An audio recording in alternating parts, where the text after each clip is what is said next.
नमस्कार, अनुमधू किचनमध्ये आज आपण जेवणाची लज्जत वाढवणारी मस्त चटपटीत पापडाची चटणी कशी बनवायची ते पाहणार आहोत।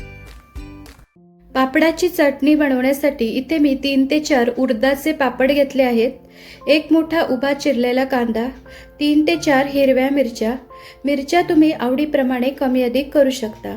10-12 लसूण पाकळ्या, एक बारीक चिरलेला टोमॅटो, बारीक चिरलेली कोथिंबीर आणि 2 ते 3 चमचे भाजलेले शेंगदाणे। पापडाची चटणी बनवण्यासाठी साहित्य पाहिलं, आता आपण कृती बघू। त्यासाठी मिक्सरच्या भांड्यात घेऊया भाजलेले शेंगदाणे, आवडीप्रमाणे हिरव्या मिरच्या आणि 10-12 लसूण पाकळ्या घालून हे मिक्सरला जाडसर वाटून घ्यायचं। हे पहा याप्रमाणे। त्यानंतर पापड कमी गॅसवर अलटून पलटून दोन्ही बाजूने भाजून घ्यायचा। तर हे पहा पापड भाजून झाला। अशाच पद्धतीने उरलेले पापडही भाजून घेऊ। आता एका कढईत एक पळी तेल चांगलं गरम करून घ्यायचं। तेल गरम झाल्यावर यात अर्धा चमचा जिरे घालायचे। जिरे फुलल्यावर स्लाइस केलेला कांदा घालून कांदा छान परतून घ्यायचा। तुम्ही कांदा बारीक चिरून घेतला तरी चालेल। ही पापडाची चटणी चवीला एक नंबर लागते, एकदा नक्कीच करून बघा। कांदा छान परतून घेतला। आता यामध्ये मगाशी केलेलं मिरची, लसूण व शेंगदाण्याचे जाडसर वाटण घालायचं व वाटण 2 मिनिटं कमी गॅसवर परतून घ्यायचे।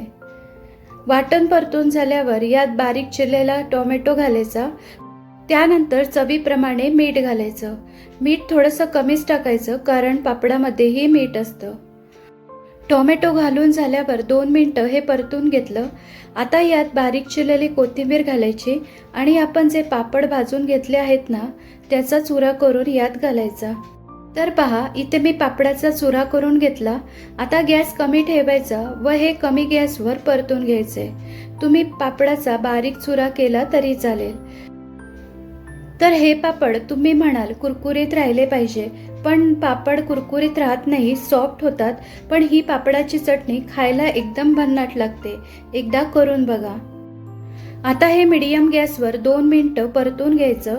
तुम्ही यात आमचूर पावडर किंवा लिंबाचा रस घातला तरी चालेल, खूप छान टेस्ट येते। तुम्ही ही पापडाची चटणी जेवताना तोंडी लावण्यासाठी बनवू शकता, किंवा जर घरात भाजीला काहीच नसेल तर अशा वेळेस पापडाची चटणी किंवा ही पापडाची भाजी एकदा नक्की करून बघा, तुम्हाला नक्कीच आवडेल।